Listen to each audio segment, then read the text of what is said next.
Hello folks, fellow YouTubers and friends. I've had 3 or 4 videos on with the TSO two-stage oscillator, the smaller one that we've built in my shop to experiment with, and using a Verg and foliot escapement, and we've had it running.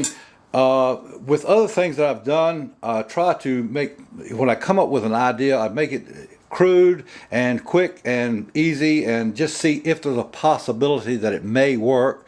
Then if it is, then if I use a little finesse and build it more accurately, then maybe it will work. But in this case, it did work.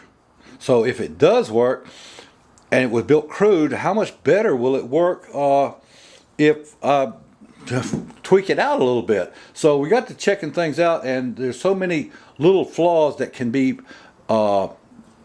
improved on that we've taken the whole thing apart, and I want to show you some of the areas where I had flaws, and we're going to correct them. And as we correct them on each phase, I'm going to make a separate video so that those people interested in even making one, even for TSO or for some other reason, that it will help you out, hopefully. So problem number one, I don't like to call anything a problem, it's a situation, okay, that needs to be addressed. And of course we built it crude to start with, so we knew there was going to be some flaws. So flaw number one, in the paddle wheel itself, the power wheel that actually hits the power arms on the axle of the pendulum, if we checked them out, and they were a little bit off. In fact, you can see that this one, it touches almost edge to edge. But if we come over here and we touch right on the edge, it actually comes to the outside. And the next one, even farther yet, it's almost completely to the outside. Okay, so they're not exact, they're close, but they're not exact. That's problem number one. Okay, what we're going to do is we're going to make a video showing how to get this even more correct. Now, problem or situation number two was the spacings between these, as opposed to the power rods or transfer rods on the axle. And I'll come up here and I'll show you that. And let's see, right there.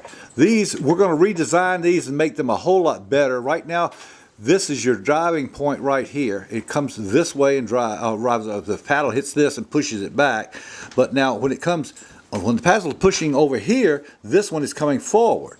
Now when this one comes forward and this paddle wheel comes up to it, it hits up here, but because this is around here, but it's not far enough to where if we throw the pendulum too high, it can actually pass over the top, and that'll bind up. So we're going to redesign that. We're going to make a separate video on that. Video number one, after this one, will be fixing the actual wheel itself, and then we're going to fix this part. And in doing so, I'm going to show you how to line it up so where it's a proper size, width, and angles, to where no matter how you throw the pendulum, the escapement will not bind up. It will not. You can throw the pendulum, perfect angle for the pendulum is exactly 180 degrees. But using this idea here, we can throw it at 183 to 184 degrees. Less than perfect, or less than ideal for the two-stage oscillator, the TSO. But what it does is it gives it coasting room to actually rewind it while it's in operation without binding up. This part, when I redo this, it's going to be a very, very interesting video. A lot of people are going to really like this one. Okay, now the next situation that we had was the larger sprocket on the so-called bicycle wheel, which is right here. All right, and what we did is we put the sprocket in my drill press, and we tried to line it up as close as we could to go around this, okay? But we got it off about 3/32 of an inch off center. Now 3/32 of an inch closer to center here means 3/16 of an inch further out over here. So that 3/16 to 3/32 is just way too much. Therefore, as it would travel around in a complete cycle of chain around, it would get super loose on one side, and next damn gong time it'd be really tight on both sides. So we're going to redo this too, and I might make a really short video because it's super simple. Short video on that showing how we're going to do that. And we've already, I think maybe I can show this right here. We've already redone the block and tackle. I can't. There you go. We've already redone the block and tackle and put it all in line with smaller pulleys. Now I know I said the large pulleys are great, but they're super expensive. These have better bearings because of what they are. They're patio door rollers, and they have better bearings in them.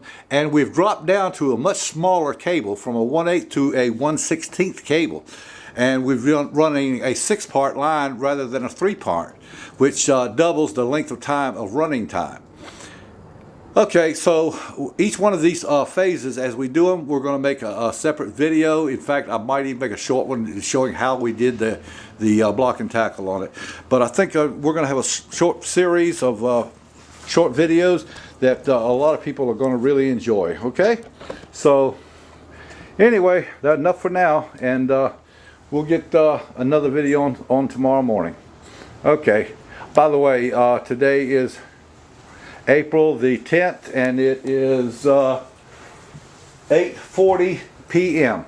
Everybody have a great day, and tomorrow being Friday, have a great weekend as well.